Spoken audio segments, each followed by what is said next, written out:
Okay, so I'd like to take a moment now to introduce Dr. Erica Torres. She's the Deputy Superintendent of the Strategy, Policy, and Special Projects Branch. Dr. Torres, can you come off and say a few things? Thank you so much, Dr. Sequeira, and good afternoon and welcome to our informational webinar, Expanding Mental Health Education. My name is Dr. Erica Torres, Deputy Superintendent of Public Instruction at the California Department of Education. Today, we are privileged to host experts who will provide valuable resources to help you expand mental health education in your schools and districts. By empowering our students with knowledge and skills in mental health, we lay the groundwork for a future where well-being is prioritized and students have the opportunity to thrive. I'd like to extend a heartfelt thank you to our panel of experts and to each of you for your commitment to building a resilient and healthy future for our students. Thank you so much for joining us today. And now it is my pleasure to introduce the director of our Whole Child Division, Mr. Dominic Robinson. Thank you so much, Dr. Torres. Again, I'm Dominic Robinson, Director of the Whole Child Division here at the California Department of Education. It's an honor to welcome you all to this important webinar to learn more about Senate Bill 224. As you know, the mental and emotional well-being of our students is critical for their success both in and out of the classroom. And SB 224 marks a significant step forward towards mandating mental health instruction within health education courses for middle and high school students. As a former chief of student services during COVID, both the letter and spirit of this mandate are close to my heart. And as we rightfully gain access to these services, we look forward to collaboration with you. As Carrie mentioned, over the past year, our team, alongside dedicated mental health professionals and educational leaders, has worked tirelessly to develop a plan to support this initiative. So today, we'll learn about the relevant data on student mental health in our state, the foundational work of social emotional learning, and the resources available. Our goal, of course, is not only to inform, but also to create a community of practice that supports our local education agencies throughout the implementation process. And today's webinar is just the beginning. I want to say thank you to all of you for partnering with us, for the collaboration, and to our incredible team, Dr. Carrie Sequeira, and everyone who has made today possible. Thank you again, and let's get started. Thank you, Dr. Torres and Director Robinson. And we do see that there's a little bit of technology issues going on with our PowerPoint. So we are in the process of trying to adjust it so that those little gray blocks will be removed. Thank you both very much. So welcome. My name is Carrie Sequeira, and I'm the administrator with the Office of School-Based Health Programs under the Whole Child Division. I'm very happy to see so many LEAs present here today to learn more about Senate Bill 224, the expansion of mental health instruction for the students we serve in California. We are charged with such an important task, and one that we do not take lightly. Over the past year and a half, a group of content experts, mental health professionals, advocates, and educational leaders came together to provide input on the guiding document for the expansion of mental health instruction. And I want to thank each one of you for your time, your voice, and expertise. Today, you're going to learn about the statute language and education code impacted by the passing of SB 224, data around the mental health of our state, the foundational work of social emotional learning. The Surgeon General's office will present information on a resource to support those charged with being the first in line for our students. The CDE Curriculum Framework and Instruction Office will share about textbook adoption, and then you will be provided both depth and breadth on a plethora of resources to begin the work. But it does not stop here. It does not stop today. At the completion of our time together today, we will conduct a survey to have a better understanding of the current reality and needs of the LEAs within our state in regards to mental health instruction, and then next steps. There will also be an opportunity for you to ask questions throughout the webinar, utilizing the question feature in the Zoom link. And we know with the size present today, we may not be able to get all questions answered, but we are committed to providing a response and creating an FAQ sheet as a resource. This will not be a one and done webinar, but instead we are committed at the CDE to create a community of practice and support our LEAs with ongoing webinars throughout the understanding and implementation with the ultimate goal of building capacity and sustainability. I greatly appreciate you and all that you do for the students in California. Again, thank you so much for coming today. And we're going to go ahead and transition to learning more about SB 224 and the expansion of mental health instruction for the students in California. I'd like to introduce Pamela Cahucum, who leads the social emotional learning and mental health initiatives in her role as a school health education consultant with the CDE. Pam, would you join us? Thank you, Carrie. Good afternoon, everyone. So let's talk about SB 224. The intent of the bill is to address the mental health challenges and the crisis the students of California are facing after rebounding from a pandemic that intensified challenges with isolation, anxiety, food and housing insecurity, and even the loss of loved ones. The Senate bill aims to address these emotional and behavioral health challenges by expanding mental health instruction for our students. The intended outcome is increased mental health literacy, which is critical to building knowledge and skills that protect their health and support them in developing lifelong health-enhancing behaviors. What are the key takeaways of mental health instruction?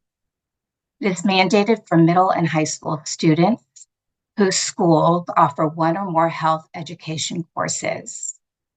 It is to be well-designed instruction on the overarching themes and core principles of mental health and discuss signs and symptoms of common mental health challenges, discuss evidence-based mental health services and supports, promote protective factors, discuss recognition of warning signs to promote awareness and early intervention and avoid a crisis, provide the connection to overall health and academic success, create awareness and appreciation of mental health challenges across all populations, and address mental health stigma. When we think about the statute language and the education code specifying the work, it is a big ask for our schools. And I want you to know we see you, we're with you, and you will not be doing this work alone. Today is the start of creating space and connection, providing initial resources, and our continued commitment to provide ongoing support throughout this process.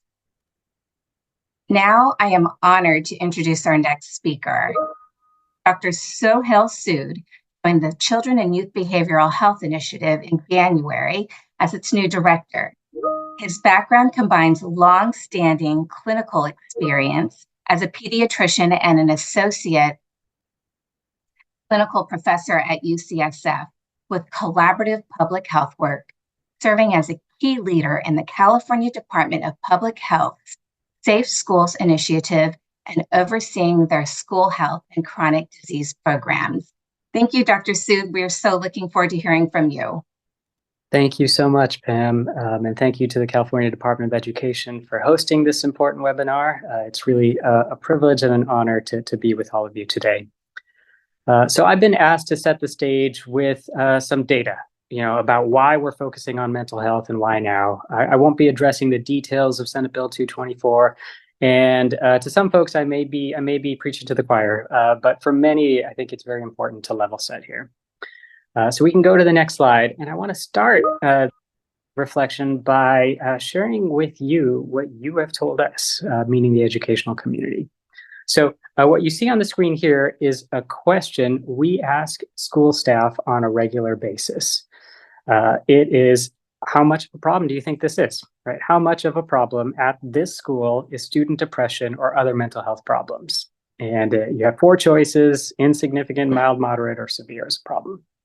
And if you jump to the next slide, essentially all of you have said that this is a problem, moderate or severe.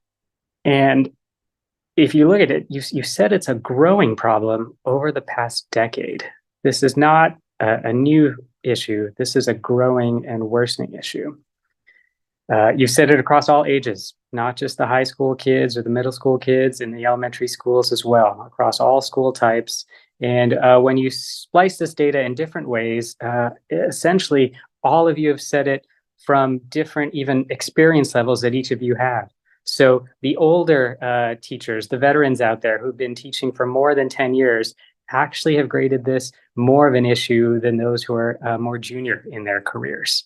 So up and down across, the education staff has essentially said that there is an increasing concern over the past decade when it comes to student mental health and student depression. Now, if you jump to the next slide, we'll take the vantage point and the perspective of the youth. And you'll hear a lot, in the news and in the media and in different spaces about kids feeling more sad these days or more hopeless. But I want to show you the actual question that's being asked when it comes to those types of issues. I'll read it out loud here. During the past 12 months, did you ever feel so sad or hopeless almost every day for 2 weeks or more that you stopped doing usual activities? So we're not talking about a transient issue, feeling down for a few hours. This is essentially close to the definition of clinical depression.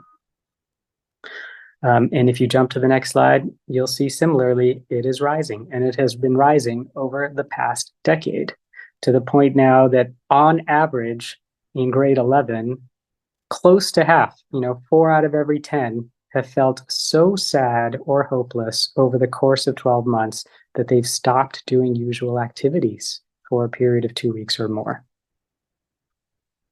And if you go to the next slide, it's not just how kids feel. They are showing up in hospitals for these types of issues. Mental diseases and disorders are the the leading cause of hospitalization for 0 to 17-year-olds in the state of California. Nearly 3 times the rate of what one might consider another childhood condition like asthma or bronchitis. And they're not just showing up at the hospital. If you go to the next slide, they're dying. This is a chart of opioid-related deaths in 20 to 24-year-olds throughout the state of California. And you can see a sharp rise that was really fueled by the fentanyl crisis. And very fortunate that we do have signs of that slowing down and coming down, but still well above baseline levels that we've experienced in the past decades. And with fentanyl in particular, oftentimes that's an accidental poisoning. But the bottom line is that youth were turning to pills for comfort and for treatment, oftentimes of mental health conditions, and obtaining those pills through illegitimate channels. If you go to the next slide, we'll see data as it relates to suicide, also rising. The top bar here in blue represents the number of suicides in ages of 15 to 24 per 100,000 youth in the United States, and the yellow line below that is in the state of California. So very fortunate to see that California's levels and rates are lower than that of the United States, but still rising and still a leading cause of death among our youth. Next slide, please. And not surprisingly, the outcomes are inequitable. They're disparate. Right? It's different for boys and girls. More than half of girls felt sad or hopeless, which was double the rate that boys experienced in a US-based survey. Almost half of LGBTQ youth made a plan for how they would attempt suicide. And American Indians and Alaskan Natives attempted suicide at the highest rates of any youth and ethnicity. So I know these data points sometimes are all too common and not that surprising, but we need to sit with them and we need to ask ourselves, are we okay with this? Are we okay as a society being comfortable with, although youth do not die very frequently, when they do, it can oftentimes be at their own hands. As a dad, I'm not okay with it, and we need to find ways to mitigate despair. And so if you jump to the next slide, in terms of who's going to lead us out of this, it has to be the youth. And through the Children and Youth Behavioral Health Initiative, which is a 5-year, more than $4+ billion investment from the state of California. We are hoping to really transform the landscape here. And it starts by asking youth what they need. And here are some of the takeaways of what they said. They provided to us 12 calls of action. And I'll highlight just a few of them here. In the category of shifting thinking, they really want us to know that youth and communities want self-determination. They want to be able to chart their own healing path as opposed to being empowered to follow a journey that someone else is prescribing for them. In the area of reimagining services, I'll just call out that they are really asking for prevention-oriented services. They are saying that help must be available before it's a crisis. And in that third bucket of transforming systems, they're asking for a workforce that represents them, that looks like them, that speaks their language, that comes from their communities. And oftentimes they've said that they want a workforce that's younger. And we are trying to take those calls to action to heart as we move forward in transforming this landscape. So if you jump to the next slide, I'll provide a very high-level overview of the initiative and then pass it over to colleagues who will go into deeper depth. So in one part, a lot of what CYBHI doing is revamping and reinvigorating the healthcare sector. And by that, I mean expanding the workforce through expansion in training slots so that there can be more psychiatrists, more social workers, more nurse practitioners that focus on mental health.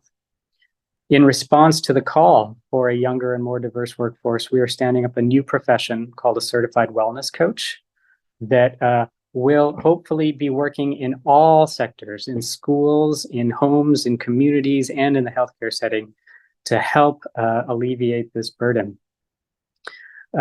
We are also working on increasing access to behavioral health specialists and supporting the primary care workforce, who are often the ones that youth turn to when they reach the healthcare setting seeking support for mental health services.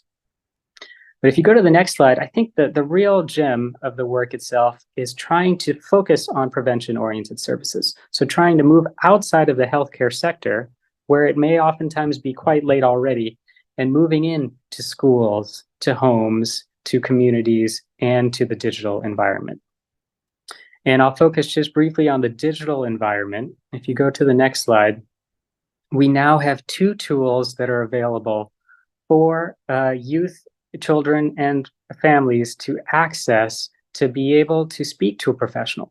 So if some of the services and supports that we're expanding in the home and community environment aren't cutting it, and you're looking to reach out to a professional, you can use Bright Life Kids or Saluna at no cost for free right now to speak to a professional, to access this digital apothecary of tools, and to be connected to services that are in your community and in your area.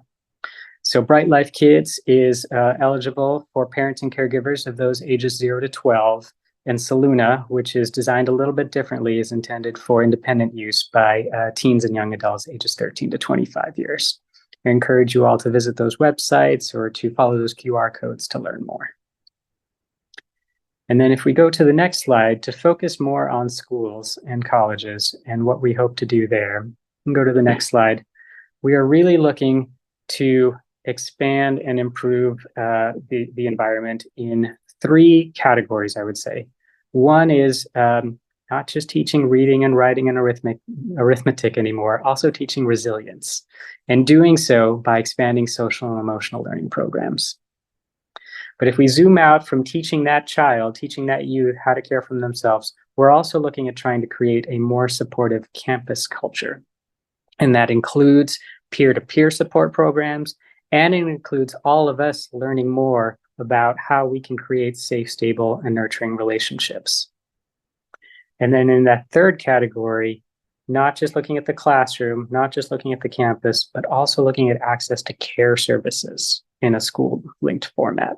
And so if for those of you who have heard of the multi-payer fee schedule, that is a way really to expand access to services in the places and spaces where kids spend their time, which is more than 6 hours at school oftentimes. So that's just a little bit about the Children and Youth Behavioral Health Initiative. If you jump to the next slide, I'm going to pass it over to two amazing colleagues who are going to talk more about some of the other pieces. We also have this new resource. We'll put this link in the chat for you that really breaks down much of what this investment is doing and how that applies to those of you in the administrator role or school health personnel role, in the teacher and school staff role, and also resources that we encourage you to share with your students and families. So thanks for your time. And I'll now pass it to an amazing team member from the California Office of the Surgeon General, Barrett Mansour. Thanks. Thank you, Dr. Sood. It is my absolute pleasure to introduce our next two experts. Autumn Boyle is a Deputy Director at the California Department of Healthcare Services. She leads the department's implementation of the Children and Youth Behavioral Health Initiative and the CalHOPE program. My-C Lee is the Social Emotional Learning Director at the Sacramento County Office of Education. She is a veteran educator who has served the Sacramento region as a teacher, counselor, school administrator, and district administrator. Along with her work leading district-wide SEL in Sacramento City Unified School District, Ms. Lee was a contributing leader for the Collaborating Districts Initiative and California Collaborating States Initiative with the Collaborative for Academic, Social, and Emotional Learning, as well as Advanced SEL in California campaign and California's Transformative SEL Skills and Conditions Work Group. Thank you both for sharing with us today. Thank you so much, Pam, for the introduction, and thank you to the California Department of Education for including us in this webinar. Also want to say thank you to Dr. Sood for the overview of the Children and Youth Behavioral Health Initiative, which my team at the Department of Healthcare Services is very fortunate to work closely with the California Health and Human Services Agency to implement many of those initiatives that Dr. Sood spoke to in his overview and introduction. We are leading a lot of work related to the Children and Youth Behavioral Health Initiative to advance school-based healthcare services for children, youth, and young adults with emerging and existing emotional support needs, behavioral health needs, or mental health conditions. And some of that work that's really foundational to everything else that comes before it is this work that we have done in partnership with the Sacramento County Office of Education and all 58 county offices of education across the state to expand access to social and emotional learning across the state in school settings. Over the last couple of years, we have worked very closely with the Sacramento County Office of Education and county office and LEA partners across the state to build relationships, to strengthen our own ways of working together. And we're really proud of the work that our colleagues at SCOE have led on behalf of the state around the social and emotional support through the CalHOPE Student Support Program, as well as the Wellbeing and Mindfulness grants.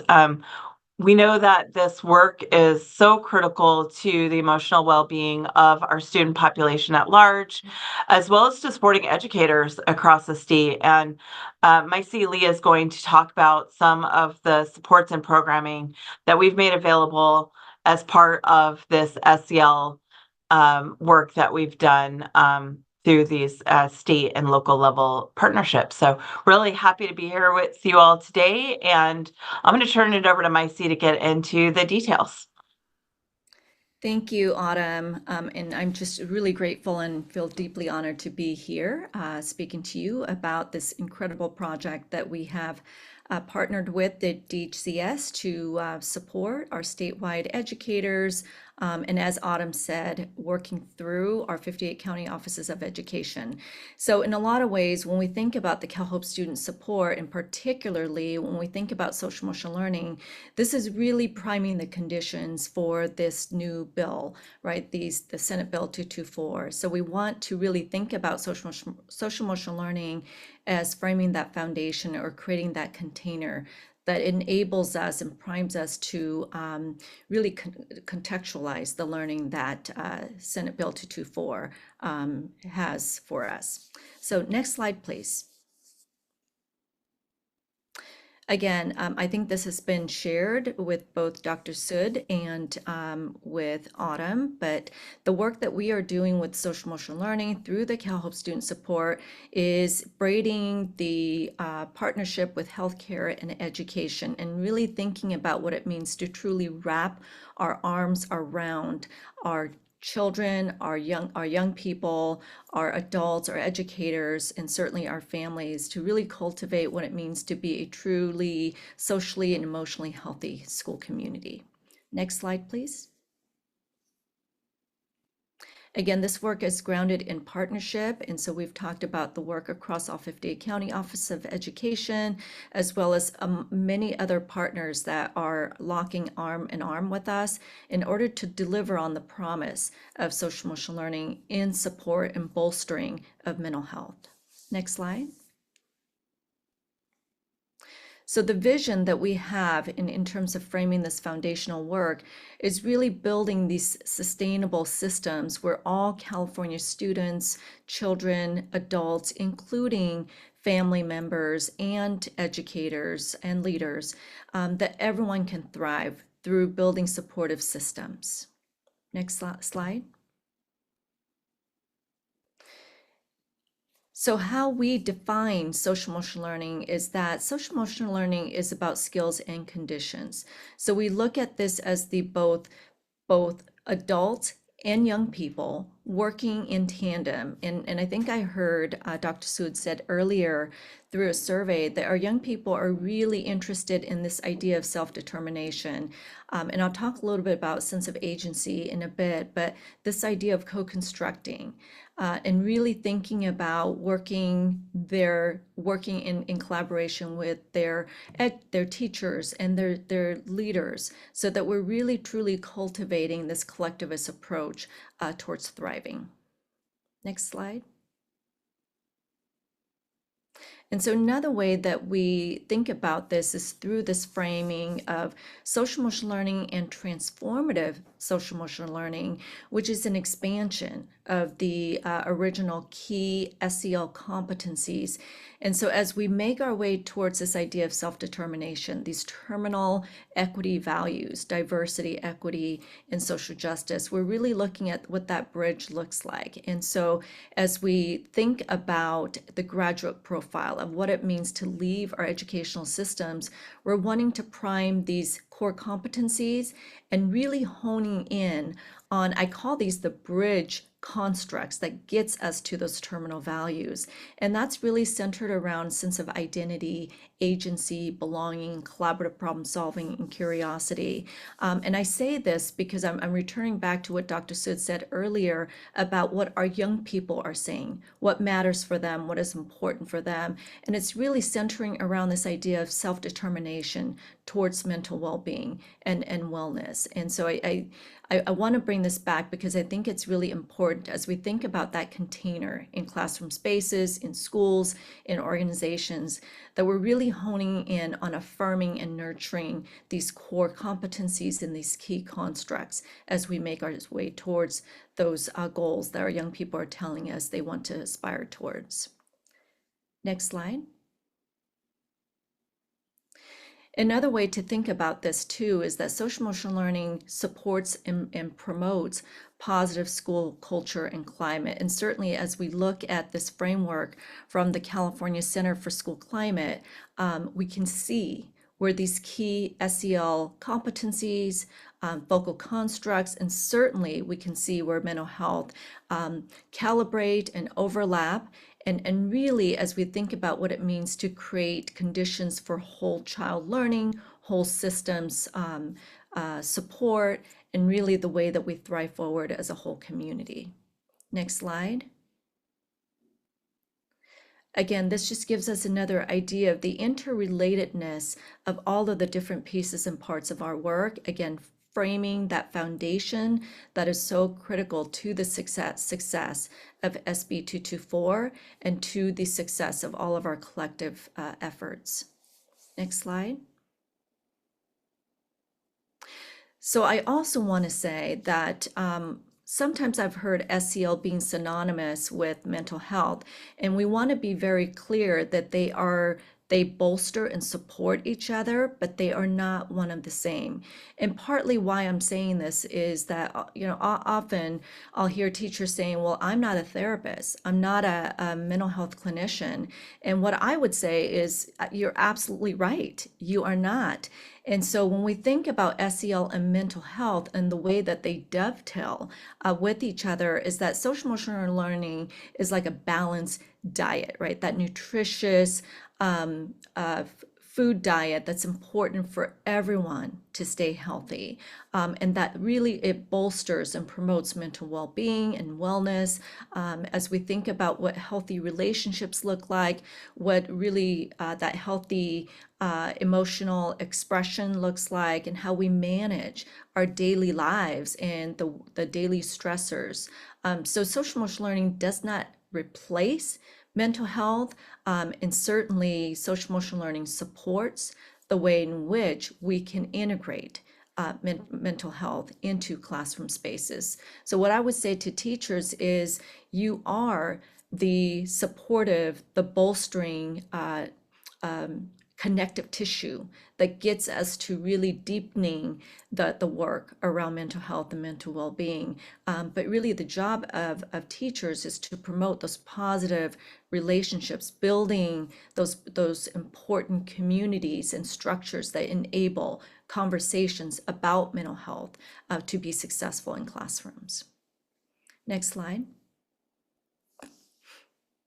So essentially what we say is that SEL promotes supportive relationships, safe environments, and skills development that can buffer against mental health risks. It does not replace the need for mental health supports.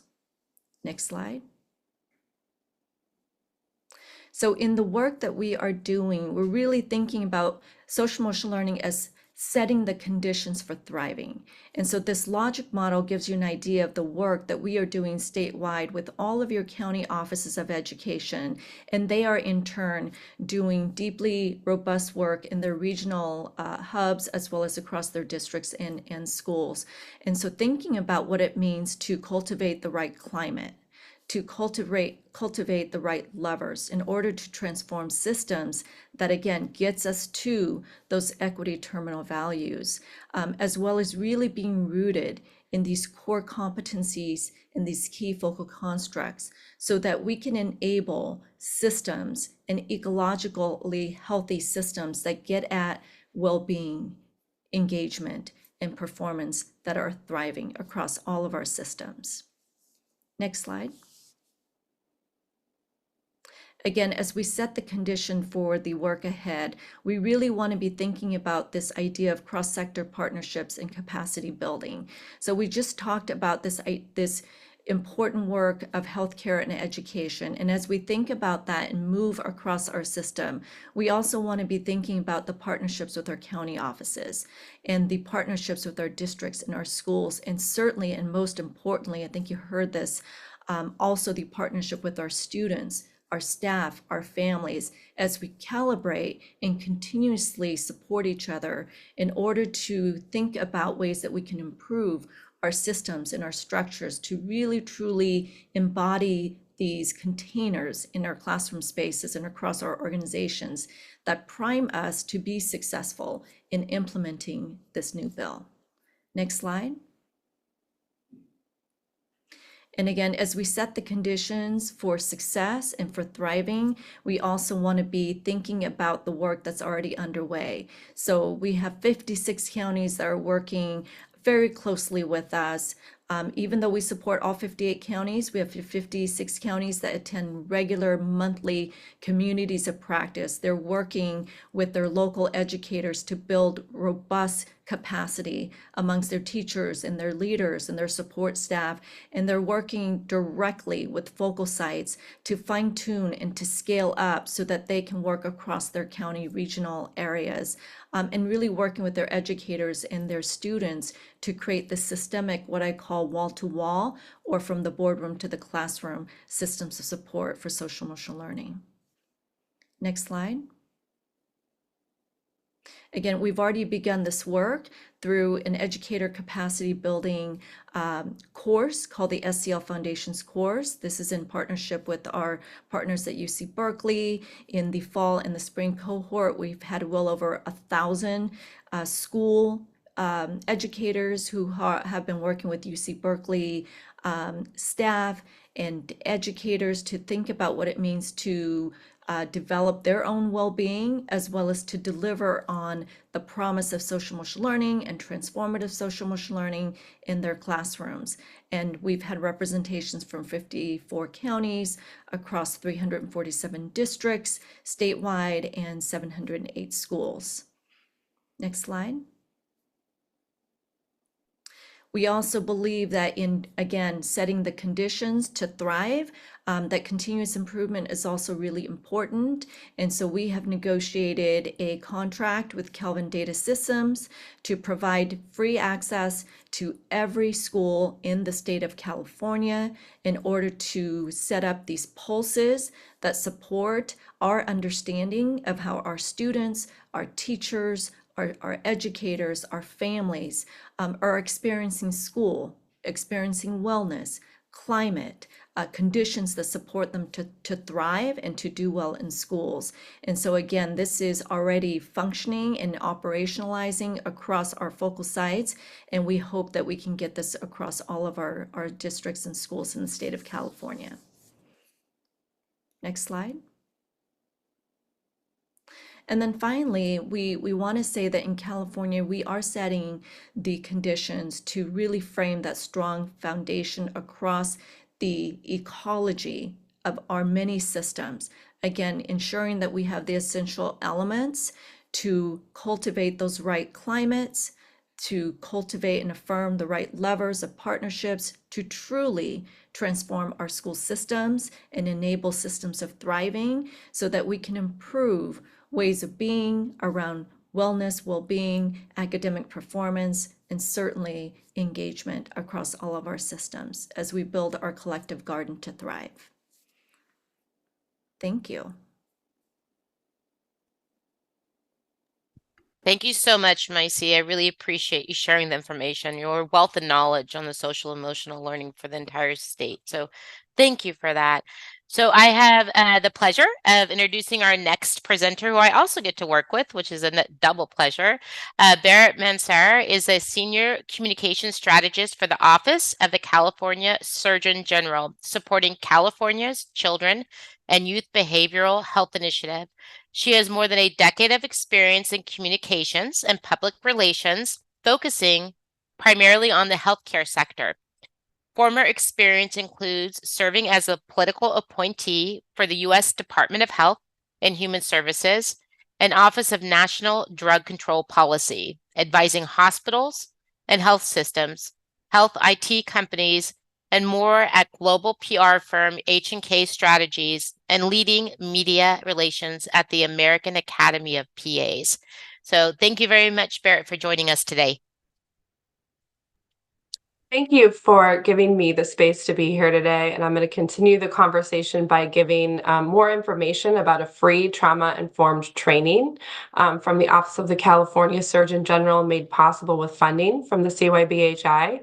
It is called Safe Spaces, Foundations of Trauma-Informed Practice for Educational and Care Settings, and I hope it will be a valuable resource for many of you. Next slide.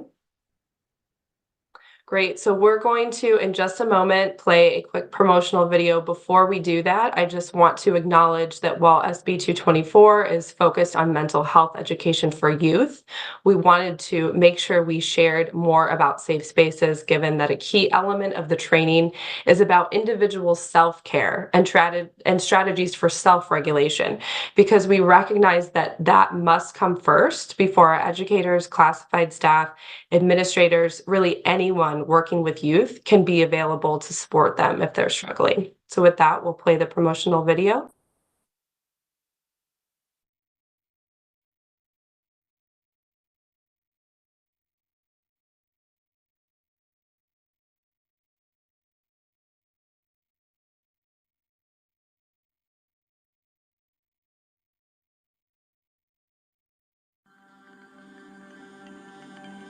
Stress and trauma.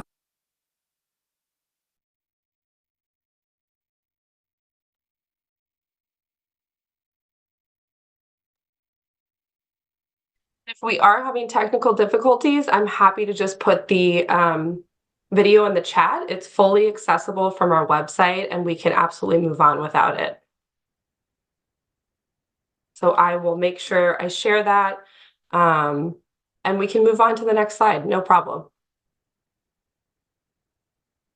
Thanks, everybody.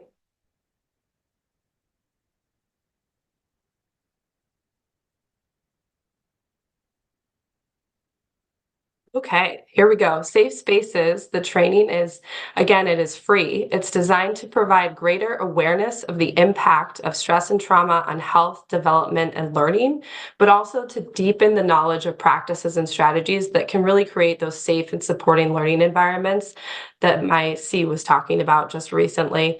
The training starts by familiarizing the individual with a background and a scientific understanding of adverse childhood experiences and the toxic stress that they often lead to, which is really key to start to familiarize folks with that challenge that impacts many of us. Next slide. In addition to the training being live at our website, osg.ca.gov/safe spaces, it was also recently made available on one of our great partners' websites, ACEs Aware. So it is also embedded in their learning management system. Again, it is accessible online. It is self-paced. This is offered in English and Spanish, and it consists of 3 separate modules. So those of you who were asking about kind of the earlier support for those who are not middle school and high school, we have one module for those who work with children 0 to 5, a second for those who work with children and youth 5 to 11, and the third is for individuals working with youth who are age 12 to 18. The learner can choose how many modules they wish to complete, and actually, just as of today, we are really excited to announce that our partners, ACEs Aware, are going to be making available modules that are available for continuing education credit. So certain healthcare providers will be able to get 2 CE or CME credits for taking a module, and of course up to 6 if they choose to take all 3. This includes doctors, nurses, PAs, psychologists, and social workers, and a couple of others. So we're very excited to make that available and to help hopefully incentivize folks to take this. Next slide. A wonderful feature of this free training is that it is designed for anyone who interacts with young people, both inside and outside of the education setting. So of course, I mentioned educators, early care providers, classified staff. And what you'll see in the training, and I know it's a little hard to see here, but this screenshot of the training features a school counselor, a paraprofessional, and an administrator. And so you're going to see some of these different roles and how they can benefit from these strategies as well throughout the entire training and all of the modules. Next slide. So we launched this training last June, and we've been promoting it since then. And earlier this year, we've hit the road with the California Surgeon General, Dr. Ramos, to visit schools across the state to highlight the training, but really to just connect with the education community as well. So we were lucky enough to visit a middle school and a high school in Sonoma County, an elementary school in Tehama County, and Ramona Opportunity School in Los Angeles. And at each stop, we scheduled time to really have some meaningful engagement with educators and students, including in Sonoma. Dr. Ramos was able to participate in intimate conversations about mental health and hear directly from students on the school's youth wellness councils. We were really appreciative to local First Fives and county offices of education. They've been really great partners in helping us schedule many of these opportunities. Next slide. Now we're really shifting our focus to help schools and districts implement the training more broadly. We recently launched complementary resources made possible in partnership with SCOE. So thank you again for being a good partner, SCOE. These include a presentation deck and facilitation guides that complement each module. They're available for communities of practice or other groups who want to dive deeper into the training and strategies. You can find those materials at our website and at the QR code here. Next slide.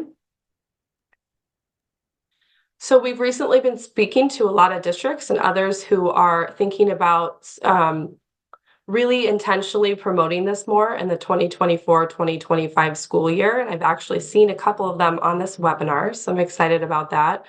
I'm just listing a couple of them here: Mount Diablo Unified School District and Contra Costa County. They are interested in making this available to their classified staff initially.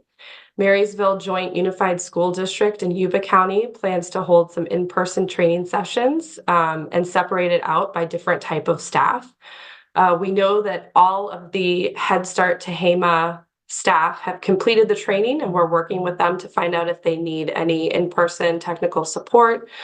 And we're also excited to hear that Clovis Global Academy in Fresno County, which was one of the schools we visited at the end of 2023, have decided to also have their classified staff take the training in the new school year. What we're learning is that schools and districts are utilizing the training in different ways. And of course, that varies by location and need. And we continue to identify new schools and districts who are interested in utilizing it more all the time. Next slide.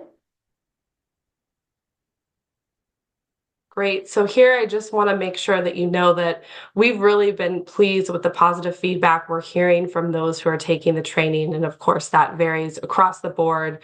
We have this lovely written testimonial from Helio Brazil, a superintendent of Keys Union School District. And we are going to try this very brief testimonial from Camille Garcia, one of the schools we visited in Sonoma here, just to see if you can hear from her as well.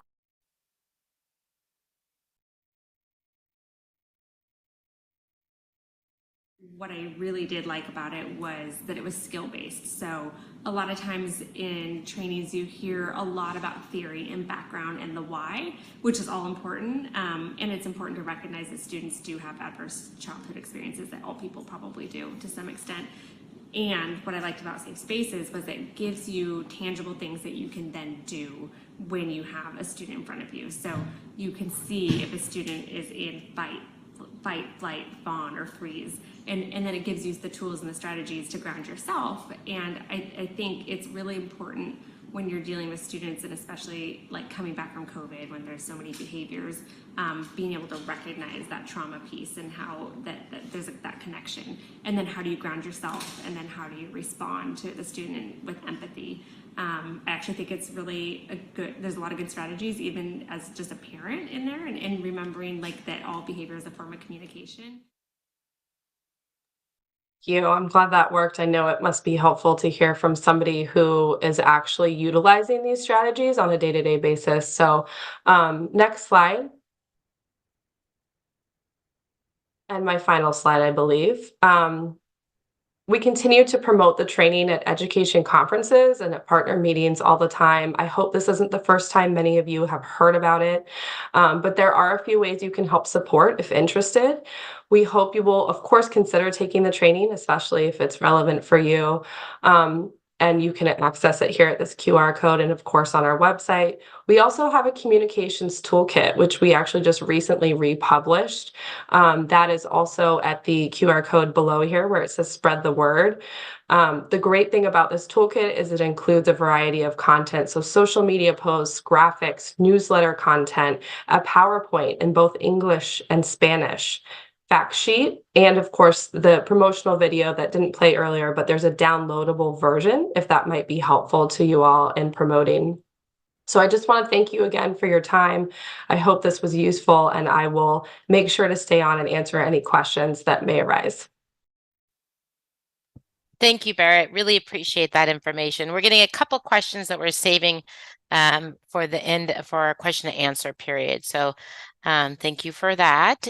So next we have Dr. Mike Torres. He is the Director of the Curriculum Frameworks and Instructional Resources Division at the California Department of Education, where he provides leadership to the curriculum frameworks, instructional resources, and clearinghouse for the Specialized Media and Technology and the Instructional Quality Commission in ensuring that instructional materials submitted for the State Board of Education approval are consistent with SBE adopted curriculum standards and policies. During his time at the CDE, he has been responsible for student accessibility on the California assessment system, special education monitoring, and has served as a governor appointee to the State Rehabilitation Council. He earned his Doctorate of Education in Educational Leadership with the emphasis in educational technology. Dr. Torres, I really needed you earlier on. So if you wouldn't mind joining me up here, Dr. Torres, we'd love to learn more about the process. Thanks so much, Carrie, for that great introduction, and good afternoon, everybody. So as Carrie mentioned, I'm Dr. Mike Torres, and yes, you did hear that right. There are two Dr. Torreses here at the Department of Education. And as Carrie mentioned, I am the Director of the Curriculum Frameworks and Instructional Resources Division. I'd like to thank all of you who've joined us here for this webinar today. I'm excited to share information about standards, curriculum frameworks, and instructional materials adoptions, and how they can benefit those working to expand mental health education. Next slide.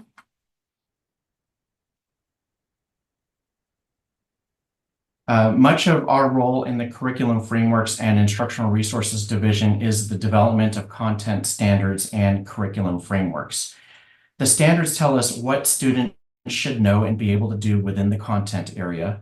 The Health Education Standards document was adopted by the State Board of Education in 2008. Frameworks provide guidance for the implementation of the standards. They tell us how the standards can be met at each grade level, utilizing best pedagogical practices. Audiences for the frameworks include teachers, school administrators, and decision makers. Also, publishers of instructional materials rely heavily on the framework when creating standards-aligned instructional materials, as the frameworks do outline the specific criteria that programs will be evaluated with and that publishers must use to craft their materials that they do intend to submit to the State Board of Education for approval. The California Health Education Framework was last adopted by the State Board of Education in 2019. On the next slide, you'll see a graphic that depicts mental health in the California Health Education Framework. The health education content standards are divided into 6 different content areas. Mental health is truly interwoven into each of these content areas throughout the framework. In grades 9 through 12, one of the vignettes, for example, regarding mental, emotional, and social health, has students chart out various coping methods for stress, as well as the warning signs for a student who may be in crisis and how to support that student.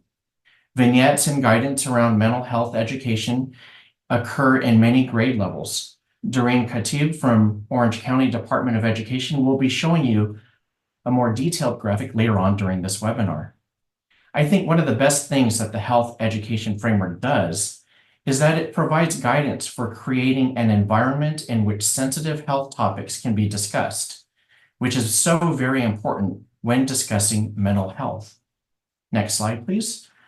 Once the standards and curriculum framework have been developed, it's time then for an instructional materials adoption.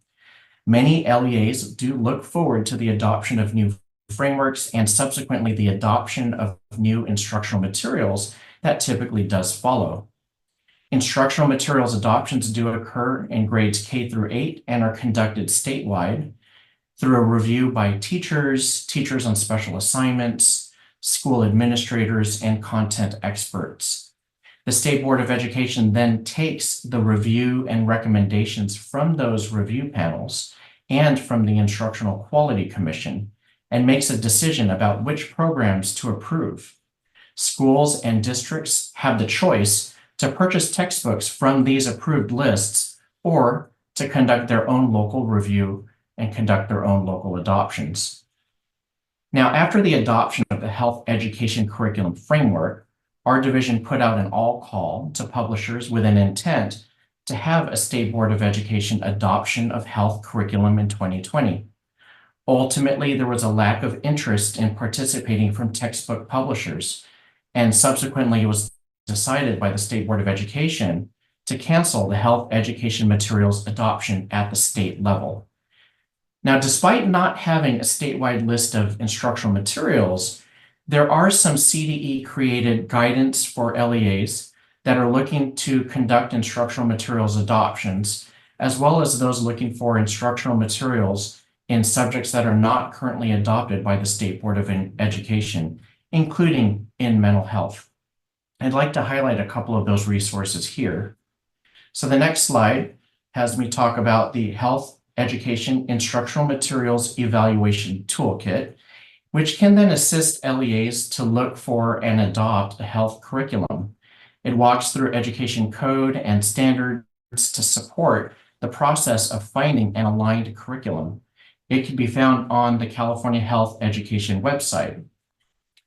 In the next slide, I'm going to talk about the California Health Education webpage, where you can find the Mental Health Instructional Materials Assessment Toolkit that Doreen will be speaking about next.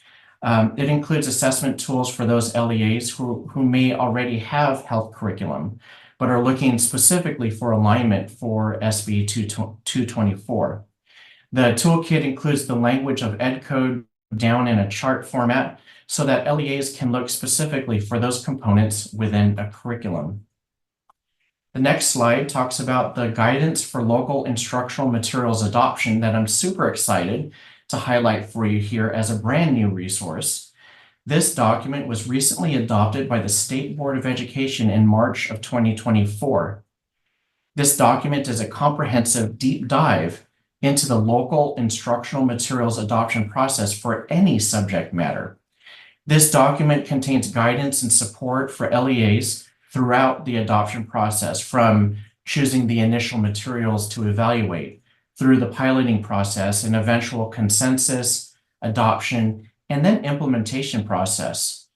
This document is useful for LEAs choosing materials on the State Board approved list, as well as those seeking materials that may not be State Board approved, again, such as health.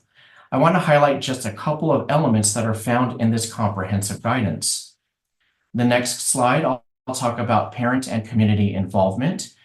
California Education Code calls for the involvement of parents and other members of the community in the selection of instructional materials.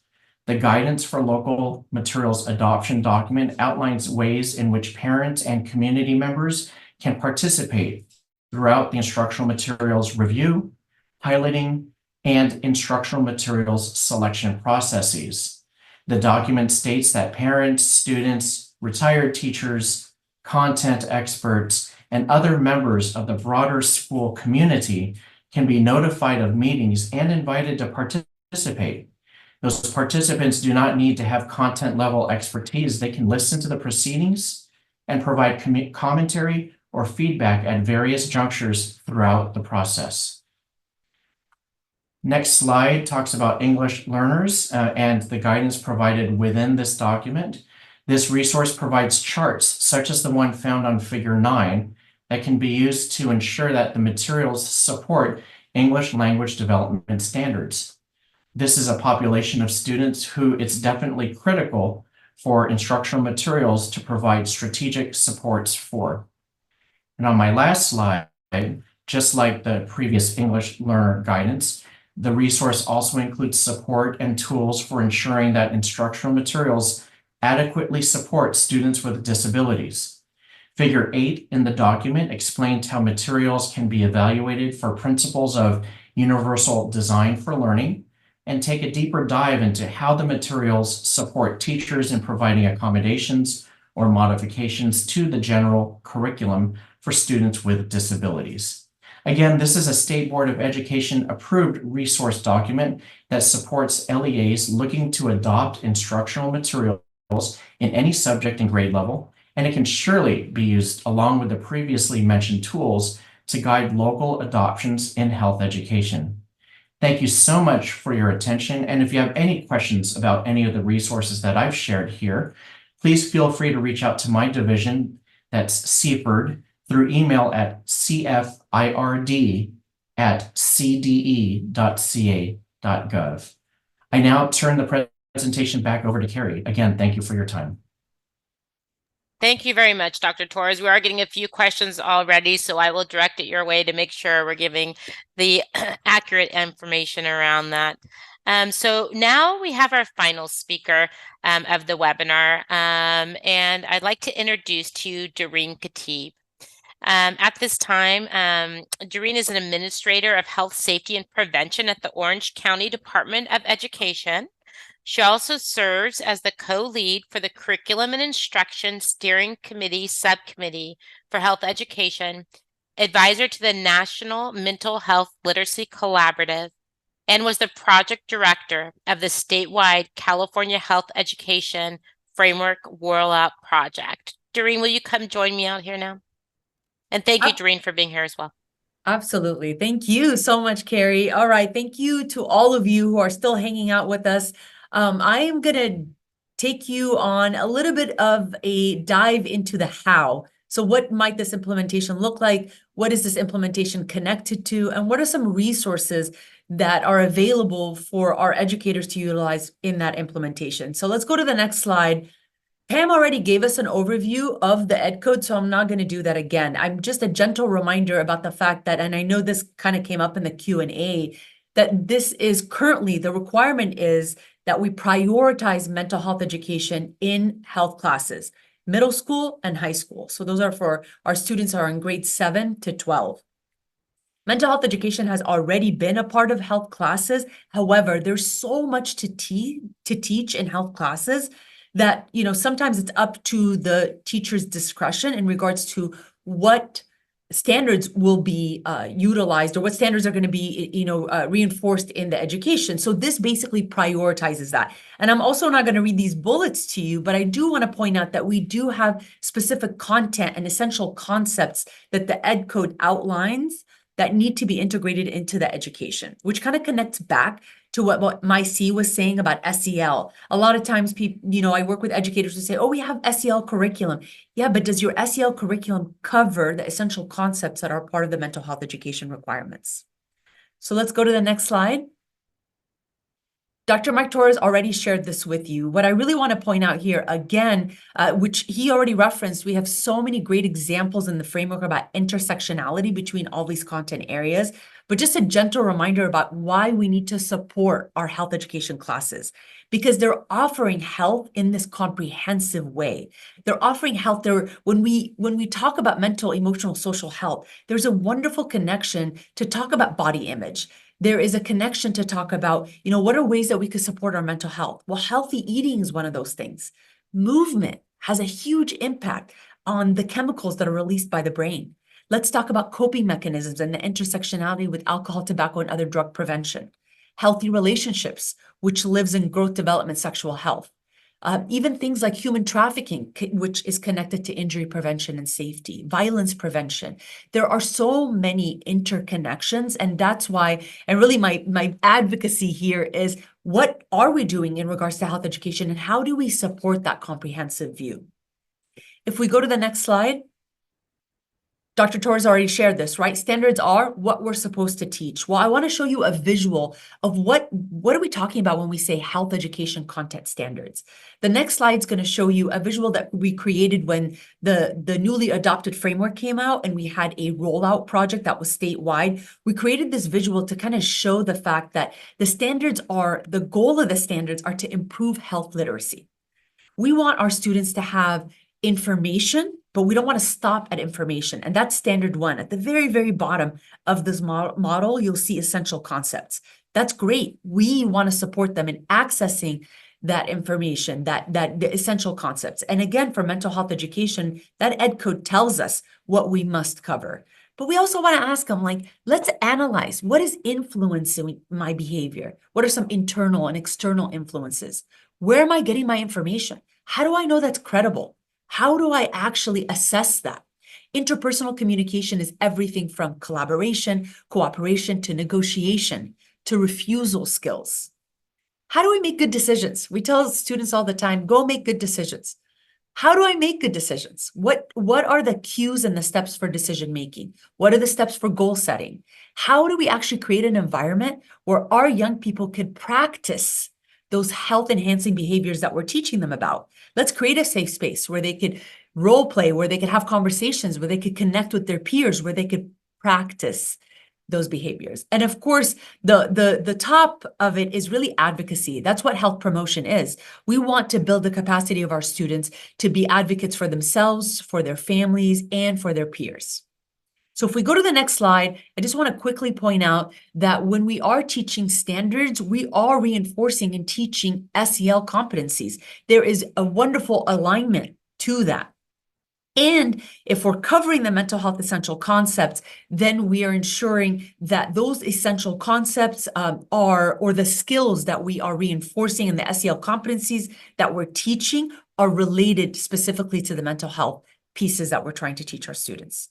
And if we go to the next slide, I just want to bring your attention to, we're trying to advance health literacy, and specifically we want to advance mental health literacy that has 4 different pillars. We want to build the capacity of our students to understand, what does it mean to actually foster my own mental health? What does that look like? How do I maintain that? What are the practices that I need to put into place? What are the different mental health disorders? What are potential treatment options? And that's actually directly outlined in the Ed Code. How do I ask for help? What does that look like? What are the steps? How do I build that skill development? And of course, stigma. That is a big piece of the framework. And of course, that is heavily outlined in the Ed Code. So I just wanted to show all of these different alignments. If we go to the next slide, mental health education, comprehensive health education is a universal support. We have so many different supports for health services and mental health services, behavioral health services. We have the new, of course, Children and Youth Behavioral Health Initiative that is really shoring up what services we offer on school sites and in our communities. Let's not forget to invest in that universal support that we know once we build the knowledge and the skills of our students, not only can they protect their own health, but they're more likely to use services when services are available to them. And they are more likely to benefit from those services because of that foundation, because of that prevention education that we've invested in. So, just really wanted to make sure that we're on the same page when it comes to where does this fit? It's all interconnected. And unlike other content areas, actually, I shouldn't say that. Health education is special in the sense that it is very much connected to our services. So I feel like our curriculum and instruction teams at districts, our different LEAs and county offices of ed, there's a great opportunity to collaborate with our student support services. We have to come together and kind of think about what are we doing and how do we support everything for our students at all of the different tiers that we offer. All right, let's go to the next slide, because I'm eager to jump in and show you all of the different resources. If you click one more time, the slide is really gonna emphasize that we have standards from K all the way to 12. And you'll see here, so we have standards in kindergarten, in grade 2 and grade 3, and then grade 6 all the way to 12 that tell our educators, tell our teachers and other educators who are teaching health what to teach. And the guidance from the framework also aligns and really shows the how in regards to those guidance. So even though the Ed Code is emphasizing secondary, I saw a question that said, what about elementary? We have supports for elementary. LEAs don't need to wait for legislation. We already have Ed Code that there's going to be health taught in grades 1 through 6. So this is a wonderful opportunity for us to use all of these resources to say, okay, what are we doing in the younger grades to make sure that we have scope and sequence and really scaffold that learning for our young people, our children, and our youth. And if we go to the next slide, I get to talk about some resources here. So when the newly adopted framework was published, we had a project to roll out this framework, right? So like some professional learning. And we created a website. And with this, I'm going to show you that website because this website houses so many of the resources that have already been mentioned and additional resources specific to supporting that classroom instruction. So with that, I am going to steal the spotlight. So thank you. And I'm going to take you to my screen. All right, so if you forget anything that I've said already, I want you to remember californiahealtheducation.org. If you just Google California Health Education, it should be one of the top searches. So this website houses so many different resources, and I'm just going to highlight a few for you. One of the first things that I actually want to highlight is under guiding documents, toolkits, and data. So first of all, if you're like, I would like to take a look at this framework, I want to kind of go through it. The full document is highlighted here. It's linked here. Also, you could do the same thing with the standards. But if you click on Guiding Documents, Toolkit, and Data, it's going to take you to some of the resources that Dr. Mike Torres has already mentioned. So that Health Education Instructional Materials Evaluation Toolkit, that's first thing that's linked here. That's if you're looking to adopt new curriculum for your health class. But let's say, just like Dr. Torres said, you already have a health class, but it's like, I don't know if my mental health education content is up to date. Well, you could utilize these assessment tools that actually were adapted based on the model created for the California Healthy Youth Act, that same assessment tool to make sure that ed code is met, specifically when teaching comprehensive sexual health education. We modeled the creation of these assessment tools after this assessment tool for comprehensive sexual health. So just like Dr. Torres said, checklist, it actually shows you the standards and the ed code, and it gives you some space to say, yes, this is compliant. No, we need to modify. And again, this could be used at any level. There are some additional resources, and I want to do a shout out to some of the data that Dr. Sud shared with us and specifically on how to better support our LGBTQ students. So we definitely do have additional guiding documents and spaces and places where you could get additional data and really see if we could elevate the voice of our students every time we ask them for their feedback, and we're asking them to complete all of these different data or all these different surveys. You know, we owe it to them to review that data and really make sure that all of our programming and supports are based on what they're telling us. So if I go back to the homepage, I want to show you a couple of different things. There are some trending topics. I want to do a shout out to Sonoma County Office of Education, who created a new tool. It's free. It's 8 different lessons that are called Foundations of Mental Health. It's for high school at this point, and their goal is to hopefully expand and create additional materials for middle school. I feel bad, I don't want to have committed them, but they have done such an extensive job and really a very thorough and very intentional process to create these materials that were piloted, that included feedback from young people, feedback from community organizations, that were piloted with educators.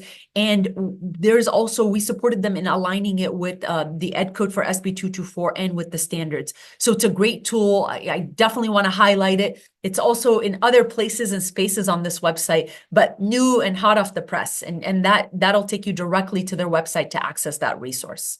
So I want to point out a couple of quick things. If you're, an administrator, actually anyone, any educator, we created a page for mental health education that also just does a summary for those who are new to SB 224. There's also a one-pager that just summarizes the who, the when, the what, the why.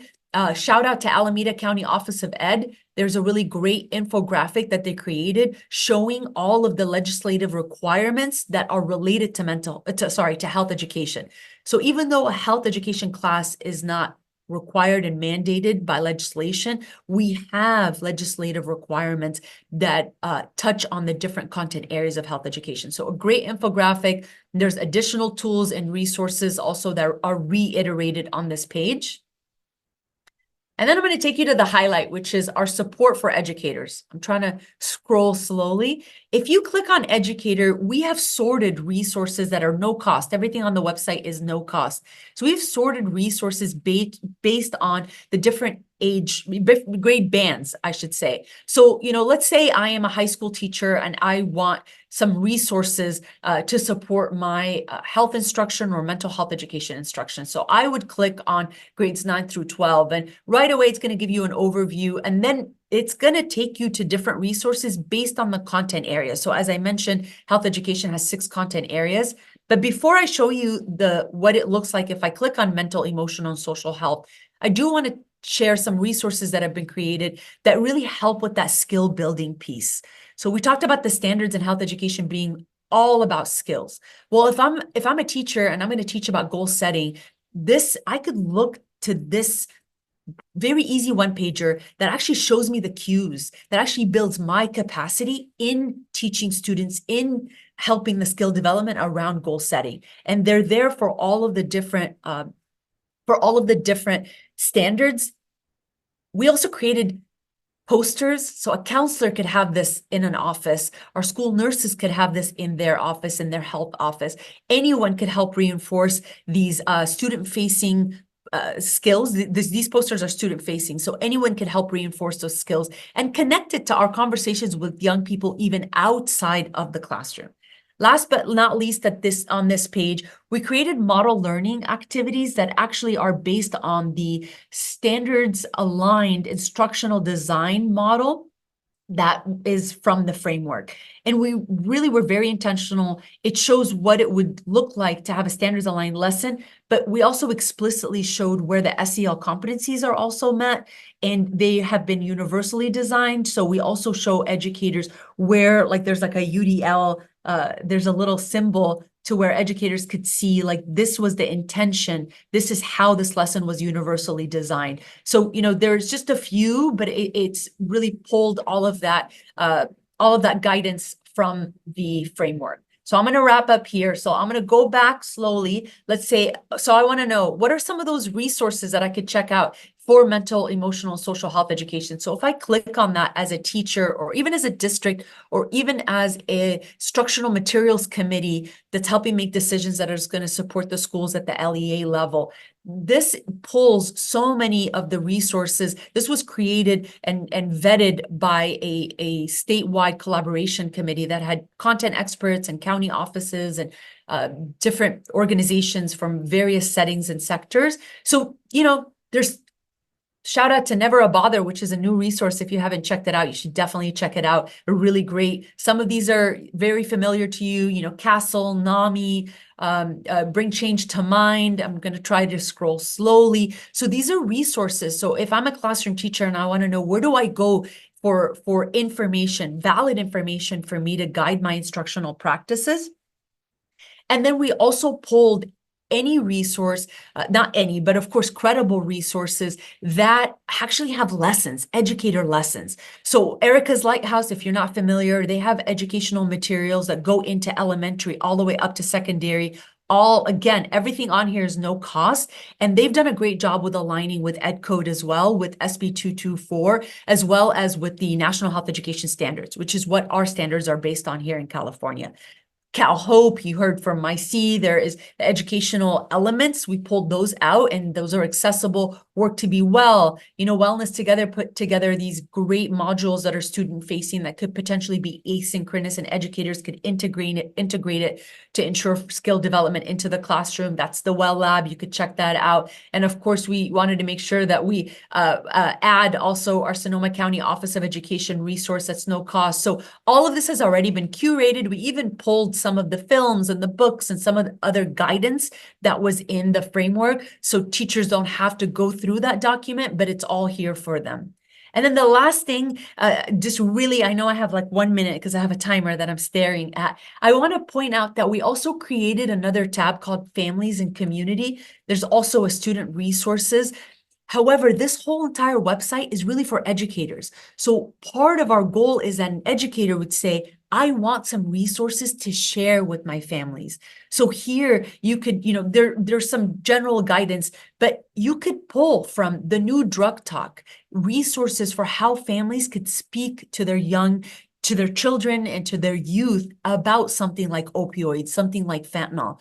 Well, I need help. What might that look like? There is supports on how to do that with body image and sexual health and alcohol. And, I really love the Jet Foundation because they have some really easy tips for families on how to talk about mental health. And if you scroll down, there's like additional resources by content area.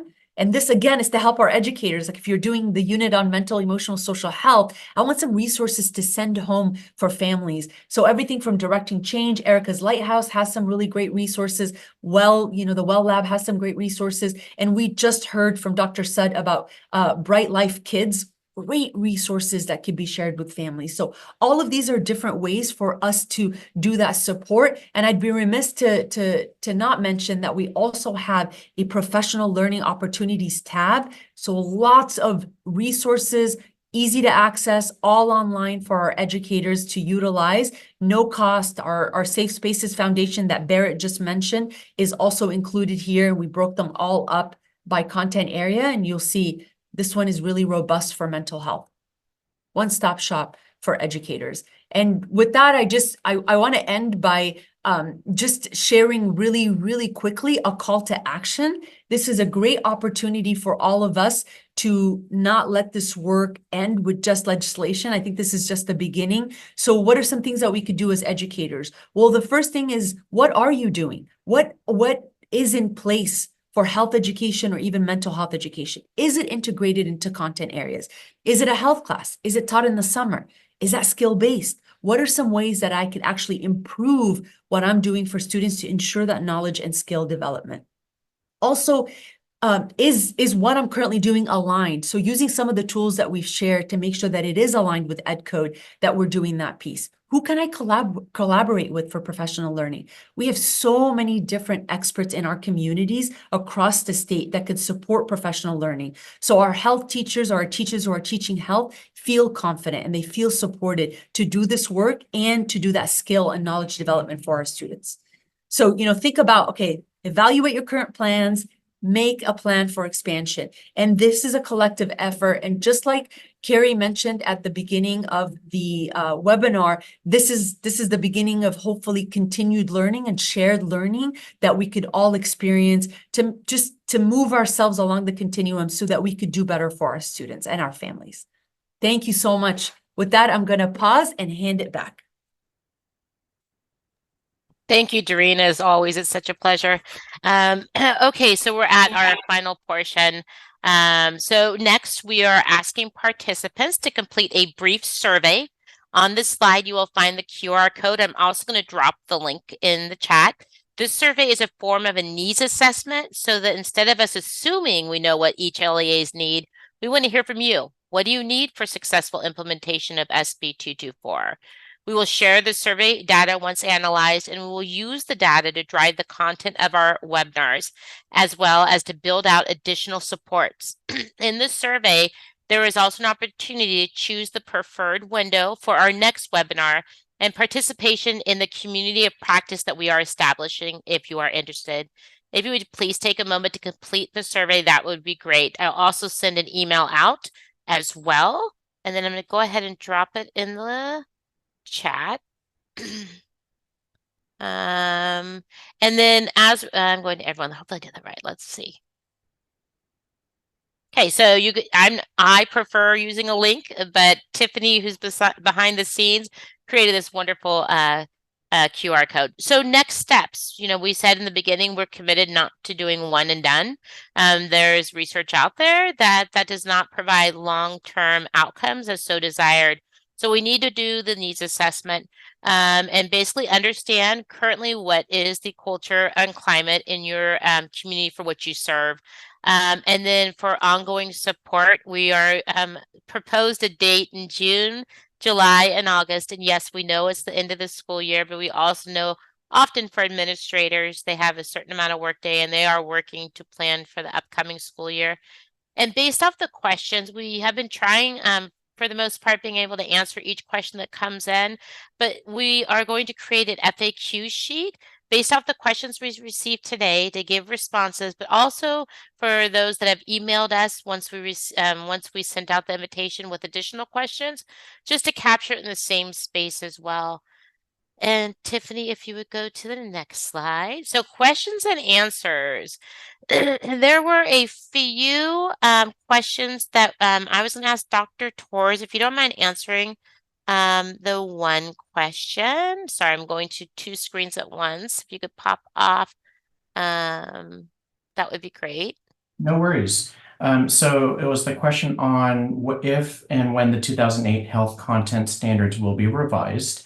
The revision of any content standards in any of them requires an act of legislation.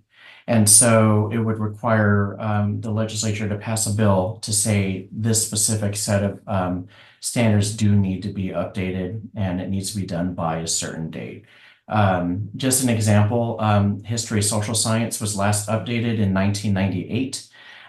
There have been at least 6 different bills over the past 5 years to update that set of standards, and none of them have survived the legislative process. So I defer back to the legislature. It has to come from them.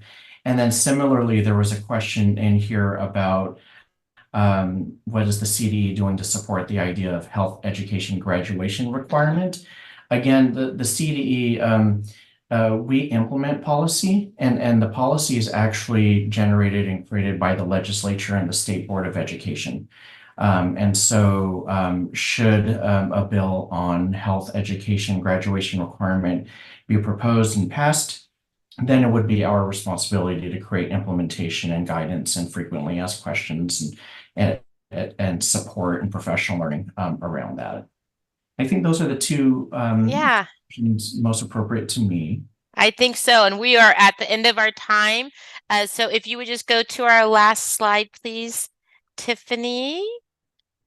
And as our time ends here today, please take a moment to drop in the chat one word that describes your experience here today. I want to take a moment and thank each one of the presenters that were here today. Your time, your expertise, and willingness to support this work is a gift to the students in California, and we are very grateful to you. And also, I see you to the participants. I see you. And thank you for being present and learning with us throughout the process. And as Pam shared, you are not doing this work alone. And we will be here to provide space, support, resources, and guidance throughout implementation. And I hope you all have a wonderful evening.